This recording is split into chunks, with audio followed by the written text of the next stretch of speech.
Արի կնանք մի բաժակ կանյակ խմենք, այ։ Կոնյակ։ Շնորհավոր ենք, հա, այս տան կապակցությամբ։ Չէ, օղի չենք խմում, բայց կոնյակից չենք հրաժարվի։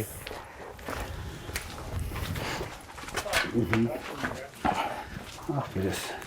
Դե, ոնց են ասում, օջախին շենություն։ Ապրիկ, ախպերս։ Այս եկիք։ Արի։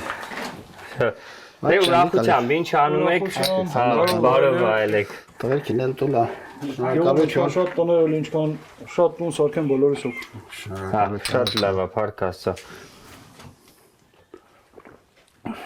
Նո, շատ համով կոնյակ։ Պատմեք մի քիչ էլի ձեր առօրյայից։ Մարդիկ աշխատում են, ավելի շատ զբաղվում են անասնապահությամբ, զբաղվում են հողագործությամբ։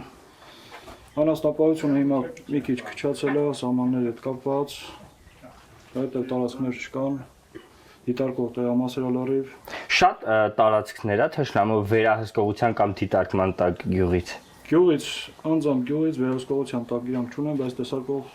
Ամբողջ գյուղը ըստ էության երևում է իրանց աչքի առաջ, չէ՞։ Իսկ այդ գյուղացիների ապրելակերպում ինչ որ բան փոխում է թշնամուն այսքան մոտ լինելը։ փոխում են, չփոխում։ Օրինակ, ինչ ասեք։ Լսեք ասեմ։ Հիմա մարդը ծրագիր է ստերել, ասենք մի քիչ գումար ես աշխատել, ուզում ես մի ինչ որ բիզնես տնես։ Հենց մի հատ կրակոց ալնա, այդ ծրագրերը դեռ փոխվում է։